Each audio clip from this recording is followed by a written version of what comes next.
Welcome back to Friday Matinee. This is Latha here. As it is Satyajit Ray's 100th birth anniversary this year, which ends on May 2nd, 2022, I would like to begin with his work.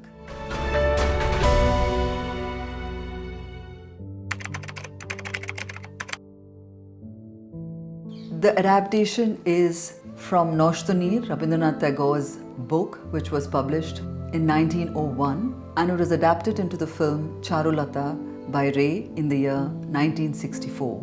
Matinee, The Broken Nest, is one of the extraordinary creations in the oceans of Indian literature. The story, when published, it didn't get as much attention as the other works of Tagore, but it was later included in Golpo Gocho, Tagore's compilation of short stories. 63 years later, in 1964, as a tribute to Tagore, Satyajit Ray adapted this short story into celluloid called Charulata after the main protagonist of the film. Matinee finally garnered the acclaim it deserved thanks to a visionary filmmaker who understood the process of adaptation. This cinema is considered by critics and by Ray himself one of his best works. Charulata, a work of cinema that captures the inner conflict of its lead characters caught in a love triangle. The film starts off in a rich Bengali household of the late 19th century. Bhupati is a well-meaning rich and modern landlord who spends most of his time on the political magazine he brings out in English, The Sentinel. His work keeps him engrossed, and before he realizes it, his young wife, Charulata, the protagonist of the film, has blossomed into a woman who spends lonely hours reading novels and doing embroidery. Bhupati feels his wife needs company and invites his cousin Amal, a university student. Charulata's affinity for literature eventually draws her close to Amal, and they can't name the feeling in a way that pleases the two beautifully.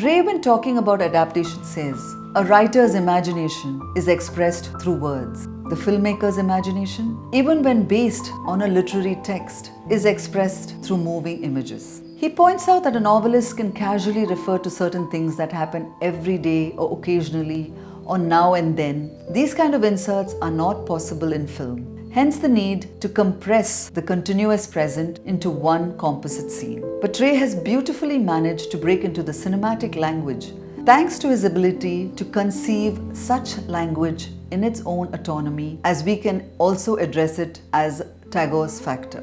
Jumping to the interpretation of the film and the novel, in Charulata, Ray has improvised the narrative of Matinee in his own way. He made changes at all levels of the narrative, except retaining the outline of the love triangle, the characters' names, their relationships to one another, ambience of the time period during which the story is set.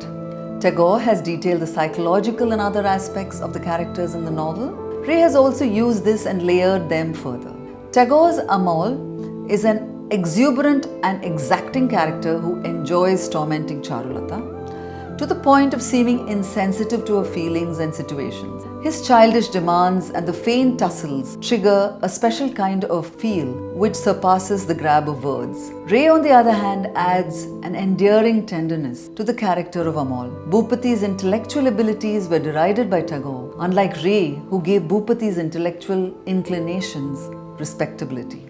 Ray's Charulata is portrayed not like Tagore's girl-woman, but as a woman becoming aware of her being and sensuality. A woman who's not repentant of her longing, though she tries to make amends with her husband, Bhupati. The film opens on conveying Charulata's loneliness in a wealthy Bengali household. Set in the Antapur, or the inner quarters of their home, she wanders with her opera glasses or lorgnette, rushing from one window to the other, curious about the outside world from where she is secluded. And that is so beautifully captured by the masterly technique of Ray by translating the text to volume and movements of the camera. Bhupati's obsession with his newspaper and Charulata's inability to draw her husband's attention creates this distance between them. Her state of childlessness also adds to her suffering. And it is into this fragile situation that the youthful and exuberant Amol breezes into their life with his wit and literary prowess. Literally, a storm announces its entry, the storm that will unleash into their lives on its arrival and exit.